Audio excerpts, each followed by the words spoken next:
Welcome to Bands and Beers, a podcast where we feature a local brewery and a local artist. Welcome back. Kyle, how you doing today? I'm doing great. You doing I'm great? really excited. Clearly. You know what? I'm happy to hear it because we're actually at a bar. We're at a bar. We are literally at a bar. We're going to drink beers at a bar. We're going to do it.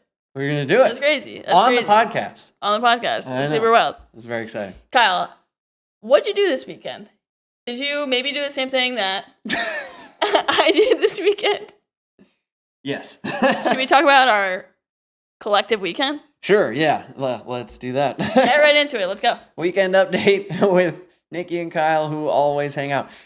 It won't always be the case, but for now, it just happens to be, so whatever. Yesterday, mainly, was really fun. We went to a show at Big and Tall Recording in Woodridge. Our good friends Tommy and Gabe had a very cool event. It was a pop music cover band show. So all the bands were covering a specific pop artist, I believe it was. We had Chappell Roan. We had Sabrina Carpenter. Mm-hmm. And we had Taylor Swift and Lady Gaga. Yeah, Lady Gaga. All great pop icons, and everyone killed it. Yeah, seriously. No, the energy was great. The vibes were good. Mm-hmm. I had an awesome time. Great turnout. Yeah, it's packed. Yeah, it was packed. I was actually filming some stuff for them for a commercial I'm working on with them, so that was fun. Yeah. We hung around a little bit afterwards. We played some fun songs on the PA, and Kyle DJ'd. Well, he took a stab at it, and I thought he did great. Yeah, I enjoyed it an honest college try, and we danced and had fun, and then we went to Gus's Last Word. Yep. I tried the Gus House Lager, which was delicious. It was good. I love a house lager. I can't for the life of me remember the brewery because it was towards the end of a long night. So we will find out and tag them when we do some homework. Yeah. Yeah, it was a great time. Big and Tall Recording is a great place and a great community space, and they always have an awesome show when they throw them, and so shout out to them. Kyle, do you happen to know any exciting and fun, entertaining beer news that you might want to share with our listeners? Beer news! My favorite segment is my segment. It is called Beer News. Beer news. Beer news. All right. Let's see what we got for beer news today. Bolero Snort Brewery, that's Carlstadt, New Jersey, just dropped a new collaboration with ska legends Less Than Jake called Science of Selling Beer. It's a crisp lager brewed to celebrate the band's 30th anniversary tour, complete with limited edition can art inspired by classic concert posters. They're rolling it out at select tour stops and bottle shops across New Jersey and Florida. Definitely worth tracking down if you're a fan of good beer and even better nostalgia. I love Bolero. They're a great brewery. They have a beer that's like a jelly donut sour. That's awesome. Yeah. It's so good. And we've been there before, and it's a great spot. A lot of fun, like fruity flavors. They have the fruity pebbles. They have like I think some sort of like ice, like orange ice cream flavors. Yeah. Super bold, and all the can art. It's like very like bold colors and very animated. So all around, it's a fun place to be. I'm sure we'll feature their beer at some point. But Definitely. Cool collab with the ska band. Yeah. Kyle, what are your thoughts on ska as a genre? Do you like it, or what's the vibe? Everybody's kind of torn on it, I feel. Yeah, no, it's ska is a fun thing to talk about. I remember the first ska I ever heard was Christian ska. Shout out my Christian parents. That exists? Oh, yeah. No way. I would never guess that. I was super into it. I must have been like 12 when I first heard it.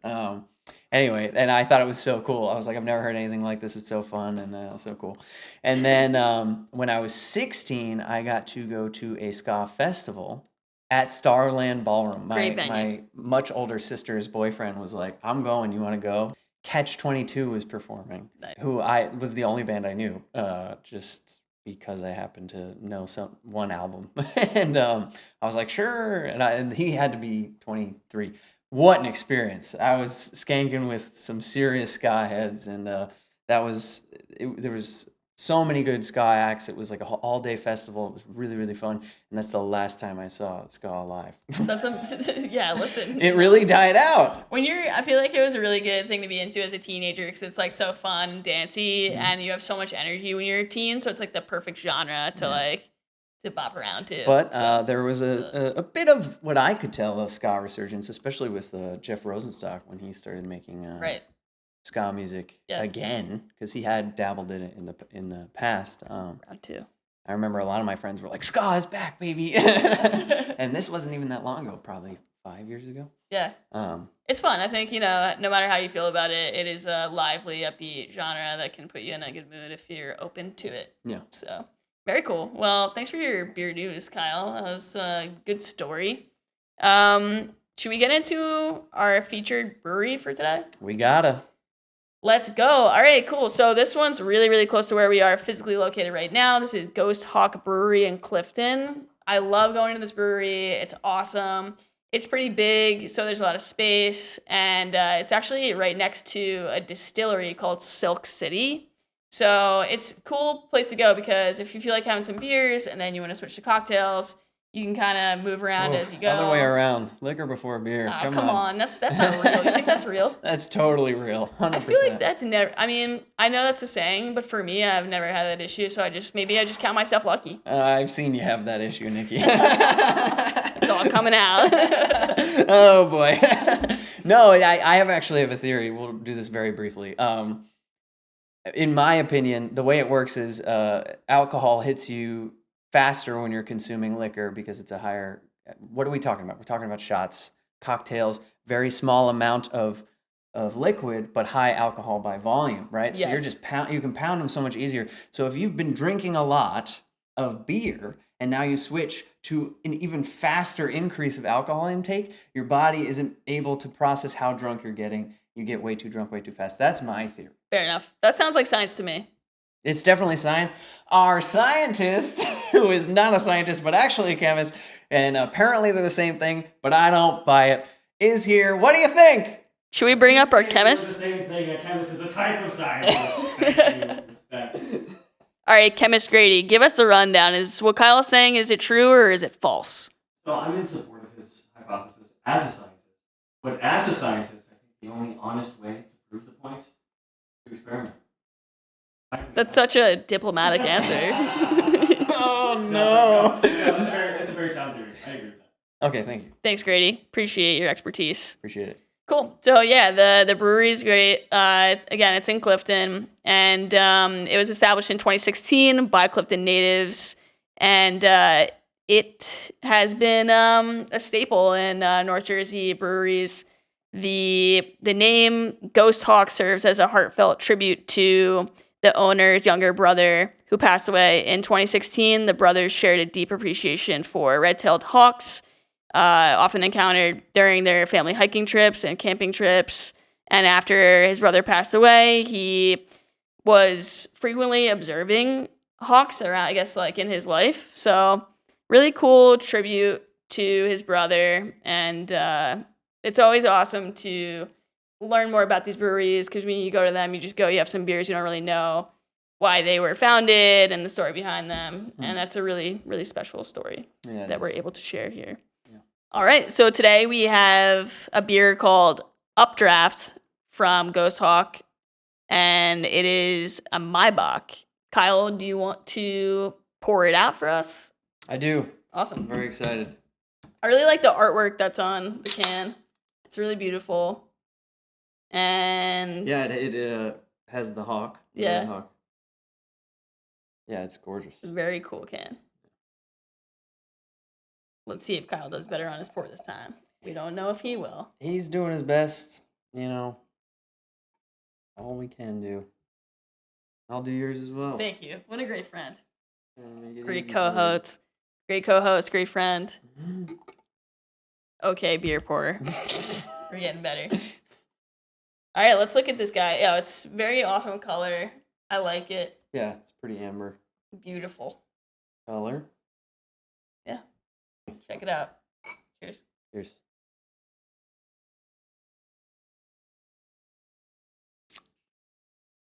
Oh yeah. Yeah, it's really good. Yep. Thoughts, feelings, reactions? Definitely not bitter. I'll tell you that. Yeah. But it is strong. Doesn't taste it. Yeah, it's 7.3. So it's definitely got a heavy alcohol volume right Updraft. there. Yeah. And it's super good though. It's light and refreshing, but it still hits you Yeah. pretty hard. So a Maibock is a German style beer, and it's typically brewed to be enjoyed in the spring. Well, would you look at that? Would you look It's the at spring. And it's known for its balanced flavor, which features rich malt character. That makes sense why we're tasting that like bready taste, because it has a rich malt flavor with a little sweetness and subtle hop notes.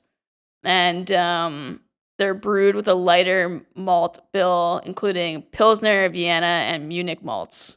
And they're generally lower in color and bitterness than traditional Bock beers. So you can see that the color is pretty light.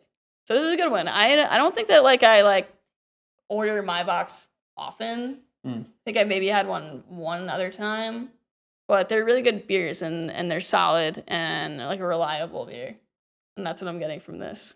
Yeah. So I would definitely order this again. Yeah. Me too. Speaking of German beer, I'm headed to Belgium for a couple weeks, and I'm going to have a bunch of beers, and I'm hopefully going to bring some home for us to You need to have on the podcast, so look forward to that. Yeah. So probably sometime in the late summer, we'll be discussing that and having those on. Awesome. Love it. That'll be great. Are you excited Updraft, for your Ghost trip? Hawk. Yeah, I'm it's very gonna be excited. awesome. No, yeah, I'm very excited. I'm hyped for you. Very cool. Well, this was a great beer from a great brewery, and good pour by Kyle. Yeah. And we got an exciting interview coming up. We got Dan and Dan from GKM. They're going to be joining us to talk about their experience in the New Jersey scene and some other interesting topics, their cover music versus their original music. It's going to be really fun. Yeah, exciting one planned for you guys today, so stay tuned. All right, guys. Well, our guests have finally arrived. Kyle, you want to give them a little warm introduction? Yeah, these guys are Green Knuckle Material, some friends of ours we've known a long time. Haven't seen them in quite a while. This is a great opportunity to catch up. So please introduce yourselves one at a time and tell us what you do in the band. I'm Dan. I play bass. I'm also Dan, and I sing and technically play guitar. Technically? What do you mean technically? Well, they have this joke that I'm not a very good guitar player. Or maybe he plays technically, like a technical player. Either way. Yeah. I like that. Okay. I've only been playing guitar for It's up for interpretation. 20 years. Oh, that's all. So Yeah. So He's barely not a bad. guitarist. I'm just not as good as Brandon. Brandon's a lot better than me. Comparing. I know how that goes. So I'm rhythm guitar. Yeah. and I Tell us a technically little bit about the other The other members guys, as well. yeah. Well, there's Brandon. And then I guess, do you count Chris? Oh my gosh. I think you count Chris. He would be upset to hear you say that. He's the drummer. He's the live drummer. Not the Live studio drummer. So who's the studio drummer? Zach. Zach. Zach's my brother-in-law. Uh-huh. He's the studio drummer. And Chris is the live drummer. And what is the deal with that? Is Zach less accessible for live shows? Like, what's the deal? Yeah. And also, we love Chris. Chris is totally down. And Zach recorded the songs before Chris had started playing with us. Free Chris. And then we just kept Zach as the studio guy and kept Chris as the live guy. Sure. Yeah. And They're Chris both kills really it. good, yeah. He's a really good addition to the Yeah, band. he brings like great ideas to the band and just a really nice guy. And he drives the van a lot. Yeah. The van. Whoa. Tell us about the van. I used to have a Yeah. band van myself. This is our second one. It is a GMC Savannah, 2017. Before that, we had a 2001 Dodge Ram.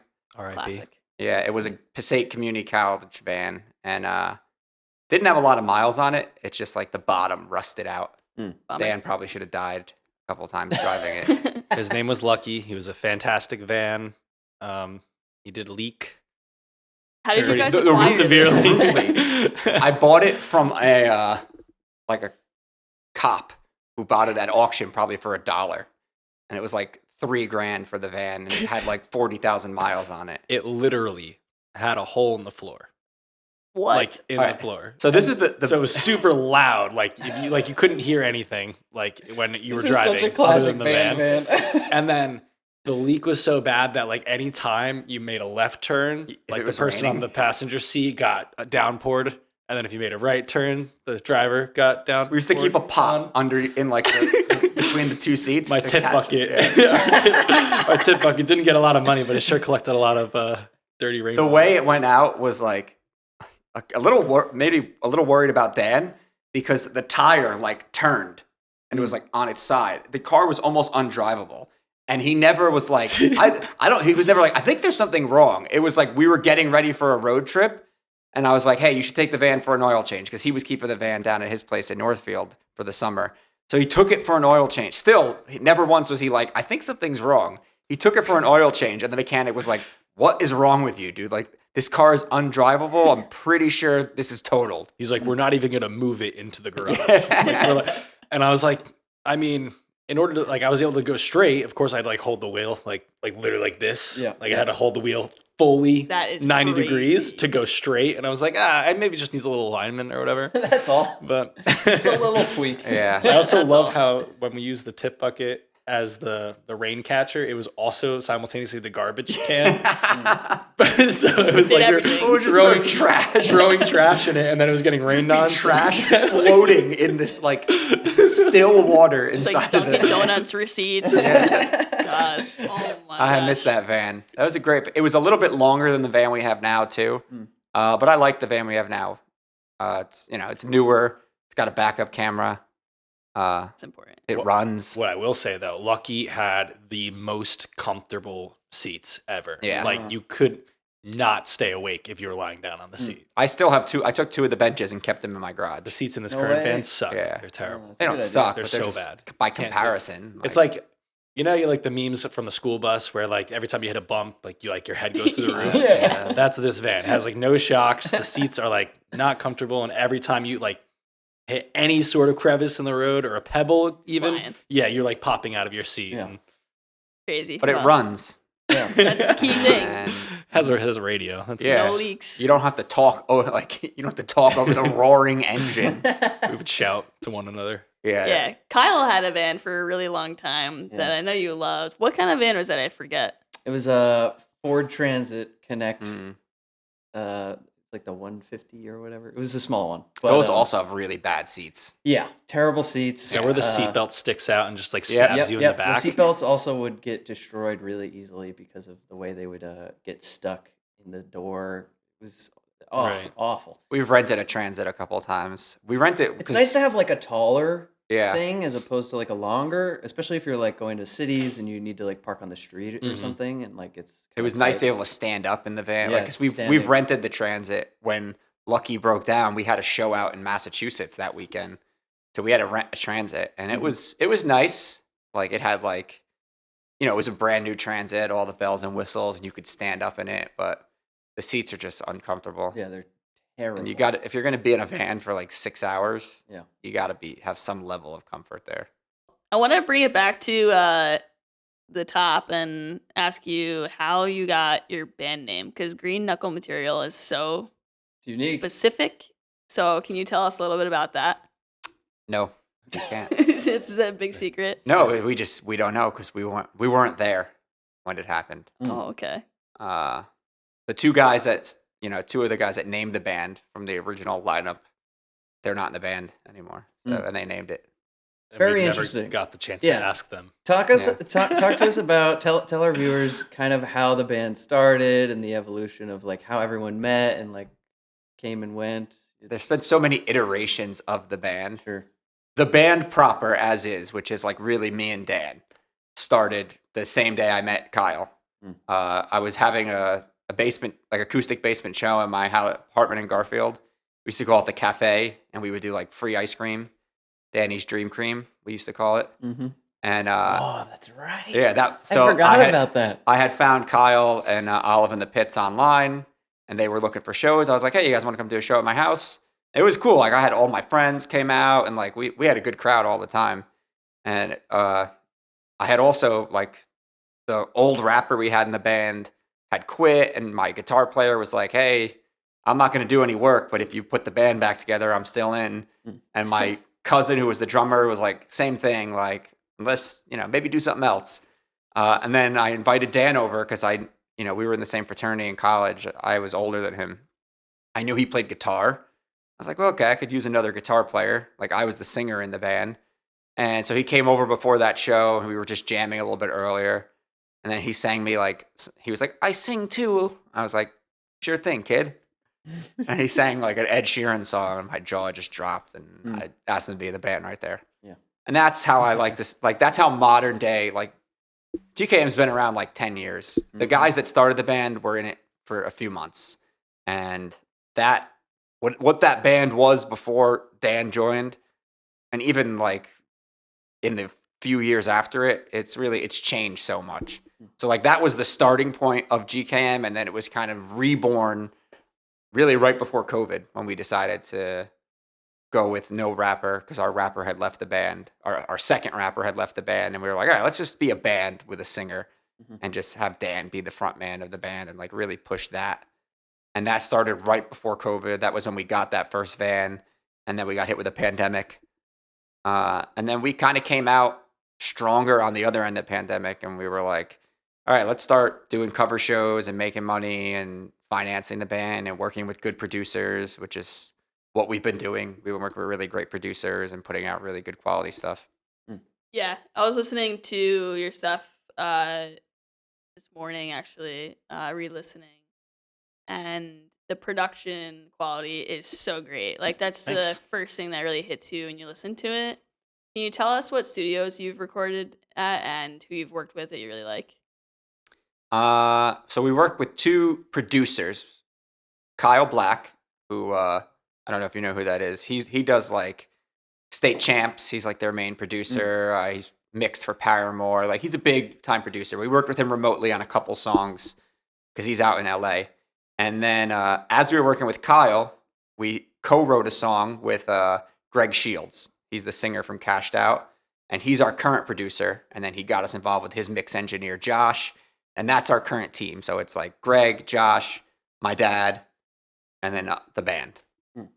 We got to keep my dad in there. Yeah, is he a musician? your Yeah, dad? my dad was a professional musician for a long time. He's been writing songs with us really since the beginning. And Julia is like his baby. Like, him and Dan really wrote that song together. Yeah, that has over, or like, around 800,000 streams, right? It'll probably be at 800,000 by the time this comes out. It's 795 very right close, now. Yeah, That's a lot. Yeah, that's How do you guys feel about that? pays the bills, you know.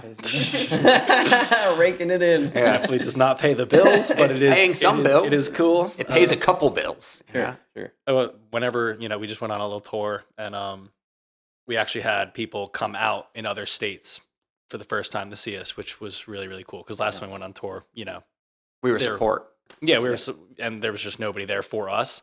And it was cool. Like, oh, I listened to Julia and I really liked you guys. And I listened to your other stuff and I'm glad I could come see you. Like, that was cool. So it's definitely helped to kind of, there's a small little, small little spark that's kind of, that it's kind of helped light. And we're hoping to kind of build on top of that with some of the other songs that we have coming out. Yeah, we just want to get a couple more songs to be as successful as that one. Yeah, if you get one or two more. it'd be Yeah. When good. people ask me what my favorite song is, I'm like, it will be Julia until something else is making money. But yeah, I think it's cool because sometimes when you do have that one song that's really a massive hit, it's a gateway for Yeah. you to get more people into your live shows and get more people Mhm. into the mix of what you're doing. So some people have a love-hate relationship with a song that's really taken off, but it seems like you guys are kind of embracing it. We're like a love relationship. Love. That's All right, cool. Love that. Yeah. Great. It's also a great song. Like, Yeah, Yes. it'd be one thing if it's Hits. like, I freaking hate this song and why is it so successful? that happens though. Yeah. Yeah. A lot of bands, I've Fortunately, heard that it's story. like almost all of our favorite song. Like, right. Yeah. it's fun to play. It's fun to listen to. Mhm. I think Dan thinks it's one of his best vocal performances that he's done. My dad loves the song. We didn't work with any producer for it. Kyle had do you mixed it, I was going to say Kyle Black helped. but he steer a little bit. he steered it, but he even said like, you shouldn't credit me as the producer. I was more of an advisor Yeah, that's true. because we had It was originally basically written already, and Yeah. then we brought it to him to kind of like we sent him the pieces, and he kind of worked through it and mixed it, and then he his role in terms of writing was basically kind of pulling stuff out. Like He there was lived- actually a yeah. guitar solo included in it, and he pulled out the solo, and He now we just just trimmed played the the fat. solo live. That's yeah. all he did. Sure. Yeah. And Cool. the song, and he Cut did the an bridge awesome in job half. mixing it. Like he's Oh, yeah. an amazing mix engineer. Especially for that genre too. Like that's what he's known Yeah. for, like Offspring and Paramore and No, I loved working with Kyle. It was just he was expensive, and Josh was more accessible. Like Josh flew out with Greg because they're from Orlando, so he flew out last time, and we recorded like 4 songs in a week. And we mostly track in house. Like for Julia, we would track that all remotely. Like I did the Really? bass at my dad's house. Brandon did the guitars in his bedroom. Dan went to another engineer he worked with, David, Cardin, noise Yeah. controller. who produced an album for us before, an EP for us before, and Dan likes recording vocals with him. And then when we came out and did a few other songs, we did a whole week in Doug Gallo. Yes. We Yeah. did a week with him in his studio, Retro Sounds, Retro Media Sounds in Red Bank. And then the last time when Greg and Josh came out, we had Josh right there. So he's the engineer. We recorded everything at the house in Bayville. And then we just went and did the drums at a studio in, I think it's Bayonne. I know, Adam. I don't know if you know Adam. He's the drummer. He owns a studio in Bayonne, Timber. Yeah, I've heard of that. Yeah. Yeah. They came out really good. Yeah. They came out really, really good. Awesome. We were happy with that. If I This guy's can pro. ask and take it back a second, you talk about paying the bills. You talk about working with expensive producers and mix engineers and people to make your song sound so great. And you mentioned doing cover shows to raise money for that. A lot of artists that I've known through the years, like you guys, they don't want to do covers. They only want to play original music, and they're pissed that they can't make money playing shows to smaller crowds in most cases, let's be honest, because Yeah. people maybe don't know them, aren't aware, but when they hear about certain cover shows, they might be more inclined to go.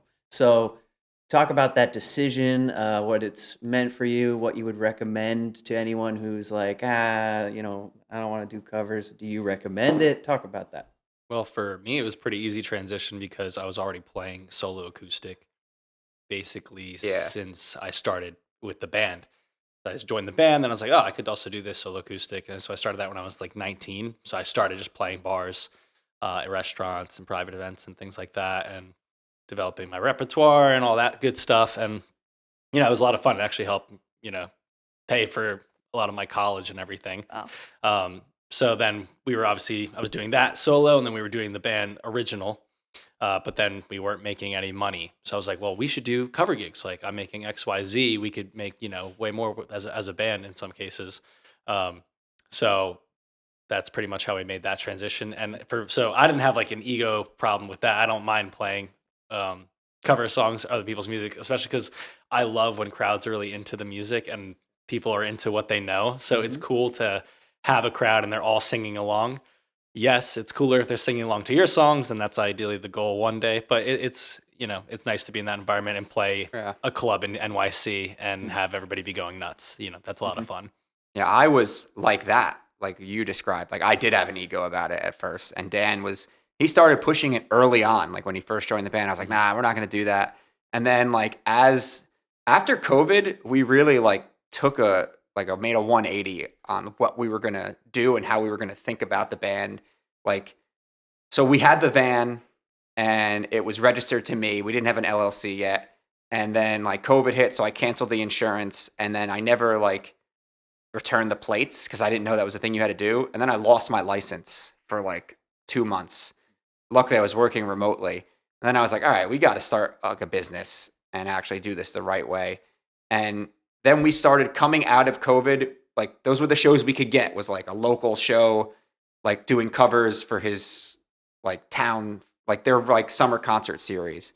And then I started realizing, oh, we can do this. And like, we're actually pretty good at this. And it's a means to an end. And we still keep a focus on like, we're playing original shows, and we keep, as an original band, you should only be playing an original show in your market like once every 2-3 months anyway. So this is a way to keep us busy. It keeps us grinding. And then it makes those shows hit a little better because I have money for marketing. I have money to pay for a photographer to come and shoot us, or have somebody come and do merch for us, or buy more merch to sell. And it's like, that's where our money is going. So it's not like we're pulling a profit from all the money we're making. Like you said, that the focus is still the original music. Yeah. So all the money we're making from the cover gigs, we're not taking that home, and it's not like a side job thing. It's still all going towards marketing for the songs, the productions, artwork, gas, all that stuff. We do get one sanctioned meal. Yeah, When we're on tour, when we're on one the tour. sanctioned meal a day. We just did a bunch of dates in March. We did a tour, like all original shows. About 50 people there every night, like 30 to 50 people there every night. Didn't make that much money. Made a little bit, like probably enough to cover the crew that we bought, because we bought a photographer, a merch person / TM, and our drummer. So we got to pay them, pay for gas. Luckily, like, we got hotels for free because I have a Chase rewards card, basically with the hotel company or whatever it is. So I put all of our gas and our expenses on there, the down payment for the van, and got the reward points. It's like, you learn little tricks as a business. Like, you can get credit cards where you can hold things with no interest for a year, and that's how you could pay for things. Like our PA. Yeah, we bought a PA. We financed a PA from Guitar Center. We couldn't get a business card, so me and Dan had to take out 2 Guitar Center cards. Yeah. But that was like $10,000 PA that we had to pay off.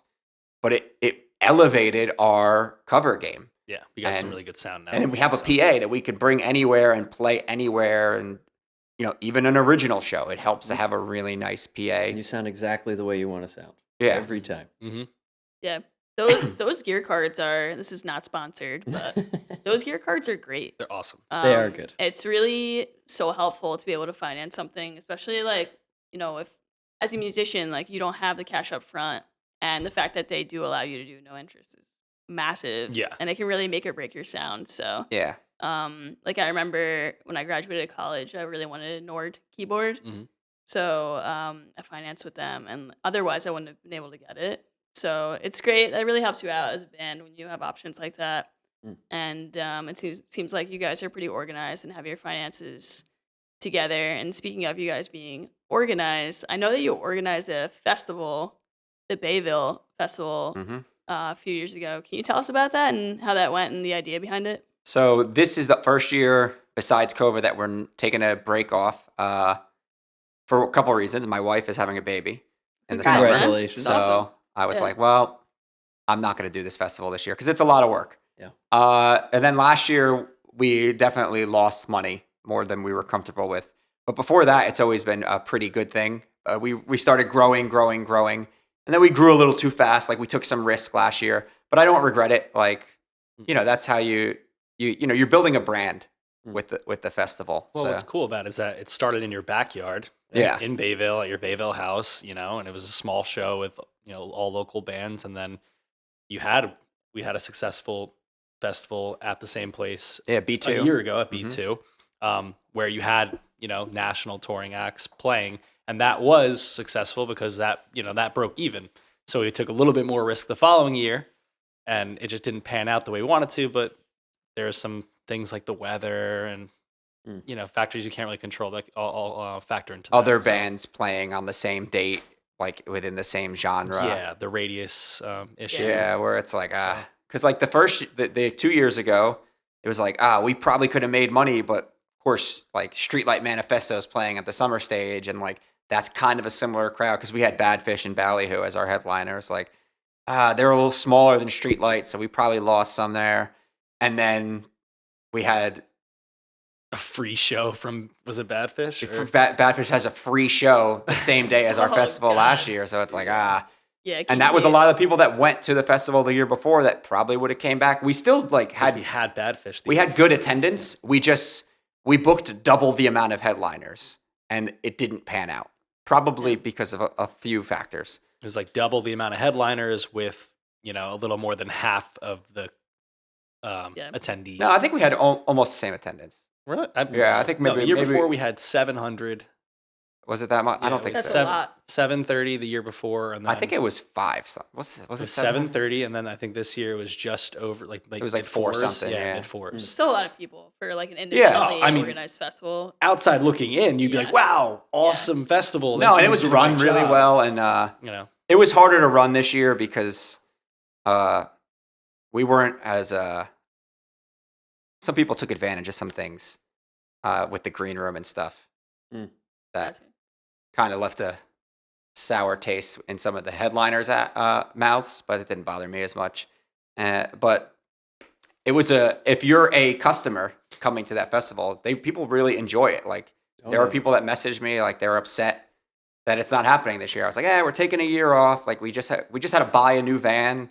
Yeah. So it's like I want to concentrate on paying off a lot of that van, and then I'm having a baby, so it's like I can't.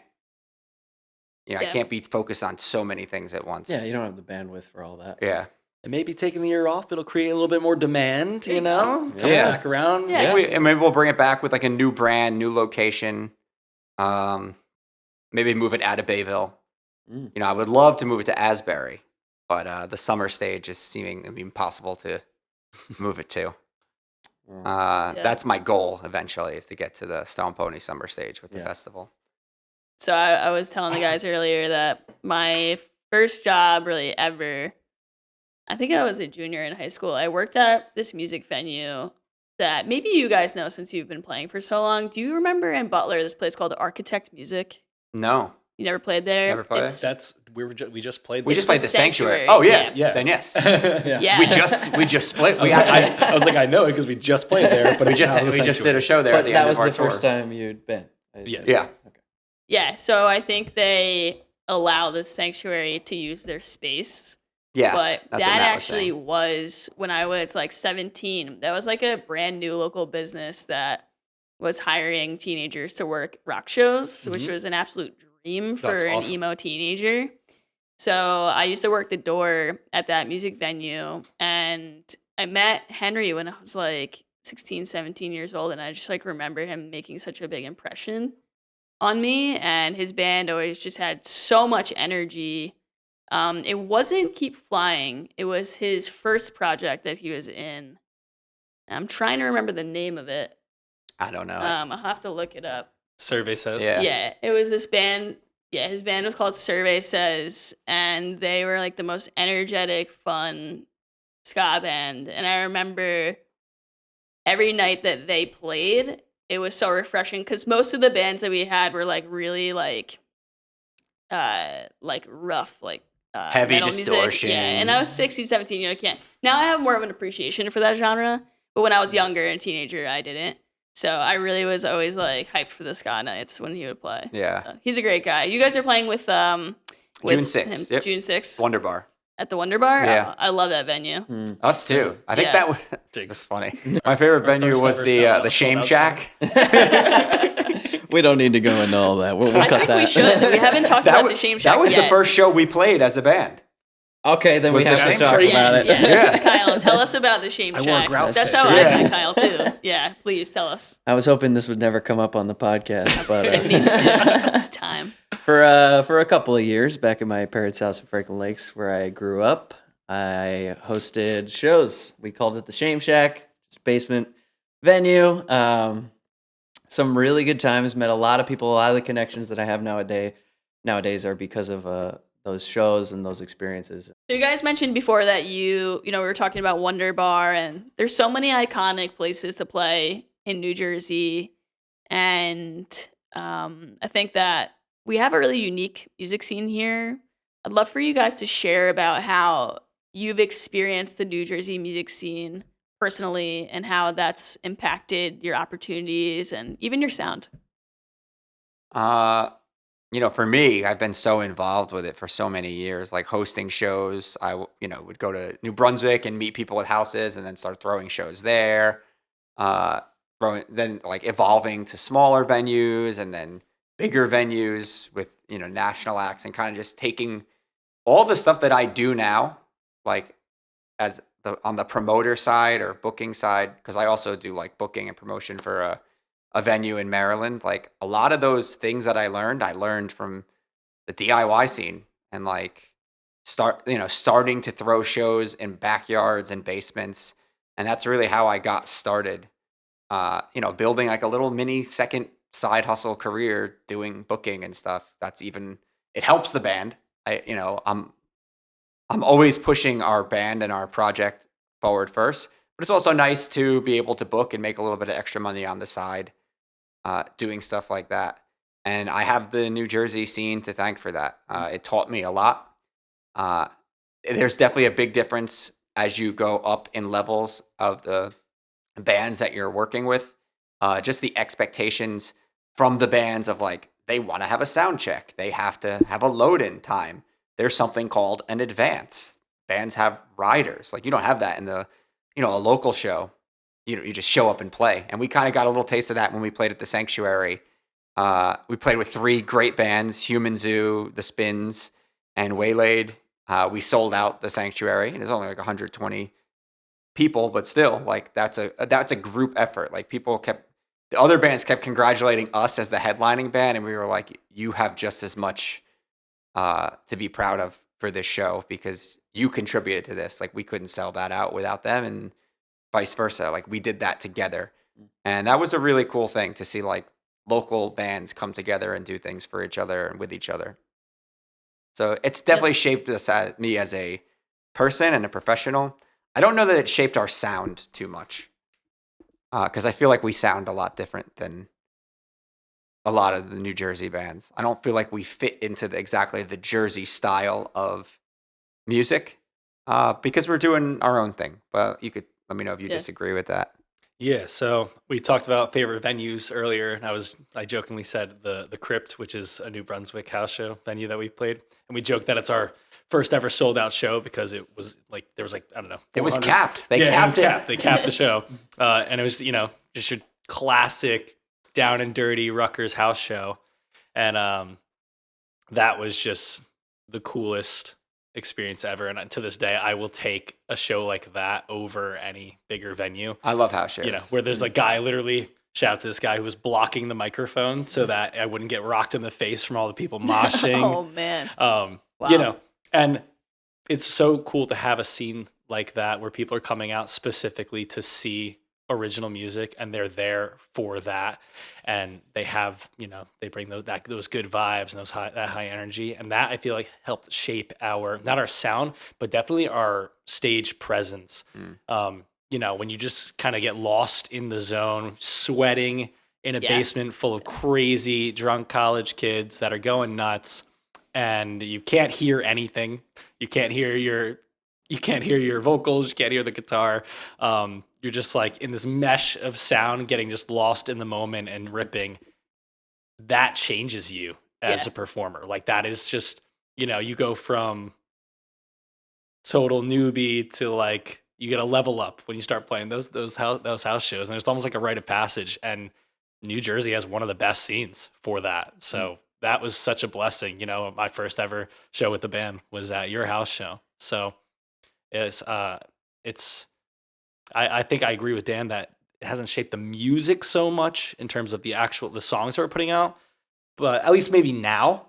But I guess like the heavier stuff we were kind of putting out was geared towards those house shows at the beginning. What do people want to mosh to in a basement? Yeah. So I feel like that in that case, it kind of, and then it's evolved from there. But definitely as musicians and performers, it's been, maybe the single most important influence on us as a band. I'm working on booking a tour for like maybe the fall of like just all house shows. Back to the basement. Yeah. Nice. I was gonna call it GKM in your house, and then that was the response I got from everybody in the band. Chris was like, "Why don't you call it Back to the Basement?" He's like, "Well, that's way better. That is really catchy. You guys have to use it, especially because we have the album called Back to Your Roots." Yeah, Back to the Basement. Right. Yeah, GKM in your house. That would be funny too. Though. Honestly, either one would be a hit in my eyes. House shows are tougher to book than venue shows. I would have a harder time getting a show at a house than like Starland. I mean, literally. Like all we want to do is play Rutgers house shows. Yeah. So Well, New Jersey's Yeah. special in the sense that Well, it's not just Jersey because they got them because Sure. I found how, like they have them in Delaware at Sure. UDel, so I want to like hit all the Yeah. college campuses. colleges are College Park, Maryland. I know played there's one at College Park, one up Maryland. in It was UConn. nuts. Mhm. It Yeah. was the best show. I kind of had the same experience you were just describing, where it's like a spiritual experience, and you're like, Yeah. "Whoa, this is like changing me right now." Yeah, That's a great word. Yeah, it's it is so cool. spiritual. It feels Yeah. amazing. Yeah, it feels so good. So you're right. Those college scenes are crazy to play. That is as flow state as flow state yeah. gets. Yeah, Yeah, now Um, like especially now that like we've upgraded, we have like the in-ear monitors, and like sometimes I'll just be like, mine's not working today, and just use the wedges because I just can't get into it as much with the like I feel so disconnected. But when you're in that basement and it's so loud, yeah, and you're yeah. just like, I'm losing my hearing. I don't care. Yeah. Oh well, another thing about that too is sometimes if there's a malfunction or whatever, and I just gotta wing it and can't hear myself. It's like, oh well, I never was able to hear myself when I was playing all those house shows. So Yeah, it's like, you learn how to Yeah. how to play without hearing yourself. yeah, you just, like- sing deaf. You just kind of go by the feel Yeah. of it, how you imagine you're sounding, and trust yourself. No Yeah. room. Yeah. We used to play basement shows with like 7 members in a band. Yeah, squeezed into a tiny like Evelyn on the corner. corners. Yeah. yeah, it was Keyboardist. tight. Like even at the Shame Shack show, I think it was I pretty think we tight had for like you 5 guys. people Yeah. at that time. It was such a small space, but like the reason I brought up New Jersey being special, I mean, at least in my experience, something like the Shame Shack, we were very fortunate. It wasn't near a college. We just Yeah, had just kids community. from the area That's with awesome. nowhere to go because it was the suburbs and there was no college and there was nothing going on. So they would just continuously show up. And I've recently found that in Woodridge at Big and Tall, there's no college around there. It's just people looking for a place to hang out and play shows. And Yeah. again, a small space, not an official venue. It's just I've found little gems like that all over the state. I experienced that down in Trenton. There was a very interesting venue, kind of on the outskirts, just a house, just a basement, built-in, just community crowd. It's Those are the cool, and best. playing in those Yeah. basements, it does shape you as an artist and a performer. But the great thing about New Jersey is there's all these dense populated areas, and then you get official venues, and you get a taste of everything, and it just makes you such a good performer. Like the Stone Pony, for example. Classic, What- iconic. What was the Yeah, you guys played? and you guys Many times did we a played there. competition there Yeah. though too, right? Yeah, in yeah. 2019 that you won. How was that? That was probably like super fun for you guys. Yeah. Well, it's really cool because we played the Rowan Battle of the Bands and we lost. Didn't even get runner up or crowd favorite. And then we played, what was the other Battle of the Bands? And we lost to Bootin'. Switch Mob. Bootin' Battle of the Bands, Bootin'? and we lost. Where was that? It was close to Boone Tunes. It was at like maybe like the American Legion or something like that. Okay. And then we didn't even enter the Rutgers Battle of the Bands because we were so distraught.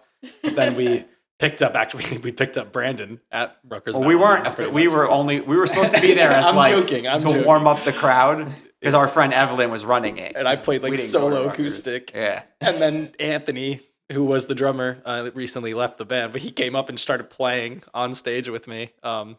And that was pretty cool. But that's where we met Brandon through Anthony, and the rest is history. But anyway, It's great. So we lost a lot of battles. we were 0 for 2. Never give up. That's the Yeah, takeaway. keep going. And then we decided to do the Stone Footy Rock to the Top competition, which is way bigger competition, and we ended up winning that. So they still didn't announce our name correctly. They announced us as Green Knuckle Machine, which that's the only name change I'm actually willing to entertain now. We've went through some name Sounds like changes a metal before. band. Green Knuckle Yeah. Machine. I don't Machine know. is very metal. But sounds like we got a cease and desist for Green Knuckle Material. But everybody always calls us that. Like literally just the other day, somebody's like, "Oh, Green Knuckle Machine." I was like, "Close." But Maybe. What was it? Maybe. they announced us as Green Knuckle Machine, and we're like, "That might be us," So, but it was cool to win that, and we were actually the last winners of that competition because it was 2019. COVID. 2020 was COVID, and they haven't done it again since. So we are the Wow. Fine. know. I didn't realize they haven't done it They since. know. They were like, We all right, can't we do this." peaked. We're done. Yeah. we went big band GKM for that though. That's when we had like 7 or 8 pieces on stage for think we had that. 7. It was Wow. wild, and you could even see that performance Yeah, on YouTube. it's on YouTube. Yeah, It's I forget what an it's amazing called. performance. What's it called? Just look it up. Green Knuckle Material, Stone Pony Rocks to the Top. Yeah. Yeah. Mm. Yeah. That'll work. Yeah, Something some like tags, that. yeah. We've headlined the Pony a couple times too. Both really good shows. I think the last time we did it was with Halogens and All Systems Go, and that was a great show too. Yeah, we just had Halogens on our last episode, actually. Yeah, I saw that. Yeah, They're sick. they're super fun to have. Yeah, We had a great great time with guys. them. Well, you guys have been awesome. It's now time for what we call our lightning round. Our lightning round. Don't be nervous about the pressure. You guys will do fine. We'll give you 40 seconds, and Kyle will read you some crazy questions that none of us have even looked at. So we have no idea what they're going to be. They might be weird. They might be silly. They might be dumb. They might not make no sense at all. So your goal is to answer as many as you can within the time that we give you. Yeah, we'll have you go back and forth. We'll start with. Are there correct answers? No. Okay. I think they're very opinion based, and it's true that I have not seen these. I'm actually like I looking don't at look some at of them them either. now. They're actually created by AI. AI. No. ChatGPT. from our ghostwriter. We have a ghostwriter. Our We'll start with you, and we'll have you guys ping pong back and forth with the answers. All right, I'm going to start my timer in 3, 2, 1, go. Go to Wawa order. Go to Wawa order. Oh, turkey sub, toasted, mayo, oil, and vinegar. Dream festival lineup slot. With Ed Sheeran, My Chemical Romance, and Fall Out Boy. Most chaotic show memory. Oh God, probably when I sax Dan climbed up onto my amp and fell off. And he was like, keep going. We just kept playing the song. How about a city you want to tour but you haven't yet? Barcelona. Okay. Vans or Converse? Vans. Tour bus prank you wish you had pulled. Leaving Chris behind at a rest stop. Yeah. We almost did it, but then we stopped. One word your fans would use to describe a GKM show. Electric. 3, Would you rather have a headline of 500 cap venue or open at Madison Square 2. Garden? 500. 1, go.